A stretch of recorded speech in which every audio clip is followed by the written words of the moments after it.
अरे इकडे बघ, इथं उभा राहा. काय नाव तुझं? देवश्री. देवश्री. नीट उभा राहा. देवश्री, तुला मम्मी आवडते जास्त का पप्पा? मम्मी. आता बापानं काय करायचं बरं? लय आगाव काढते. विठ्ठल विठ्ठल.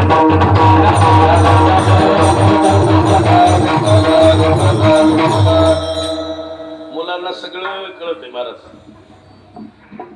आईचे सगळे शब्द कळतात मुलाला, बरोबर आहे का नाही? दीदी एवढी मोठी आहे, तू खरं सांगायचं. दीदी खरं सांग, आपल्या मम्मीला मामाच्या इकडले माणसं जास्त आवडतात का पप्पाच्या इकडले?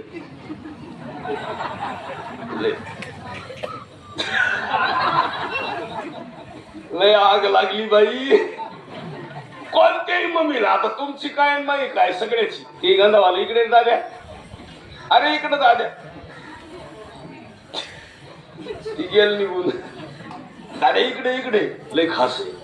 हा तडुळ्याचा निकालच लावतोय काय. तुझं नाव काय पिलो? देवांशू किशोर बोलते. देवांश दादा, तू इथलाच आहे? ह्याच गावचा? हा. काय व्हायचं मोठं झाल्यावर तुला? मिलिटरी. मिलिटरी. वा.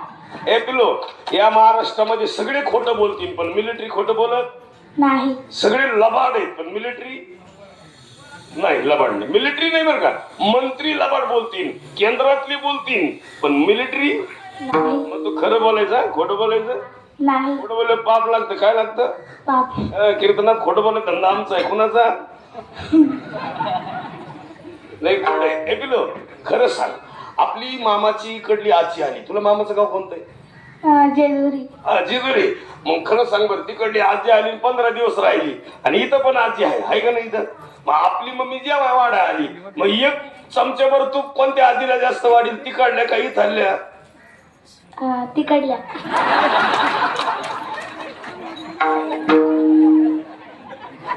आणि पिलू तूप कुठल्या आजीचं? इकडलीच का तिकडलीच?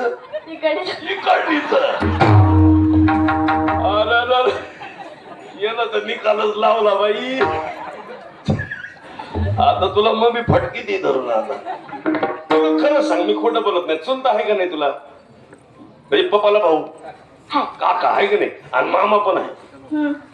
मग सांग बरं मला, मम्मीला जास्तीत जास्त मामा आल्यावर पुरणपोळ्या करते का चुलता आल्यावर काका आल्यावर? त्याला माहिती आता लय कठीण झालं काम. आता शेवट विचारतो बस, मम्मी मावशीला जास्त फोनवर बोलत का आत्याला? मावशीला. आता बोलायचंच राहिलं नाही. येईन म्हणायचंच नाही आमचं गाव लय धार्मिक आहे. आणि आमचे बुंटे नाही तर म्हणते तेव्हा आमच्या गावात लय मोठा सप्ताह होता. त्याची पावती पाहा. आता जर मी पुढच्या वर्षी आलो तर येणं म्हणलं पाहिजे, आमची मम्मी आहे ना इकडल्या आजीला आंघोळ घालती. कुठल्या? आता तुम्ही एवढे जणी, तुमच्या सुनानं तुम्हाला आंघोळ घातली का? जवळ जवळ नाही. कवा घालती? पण इथं असं झालं महाराज, मधल्या काळामध्ये बाबांना आबाऊंना पॅरालिसिस आला.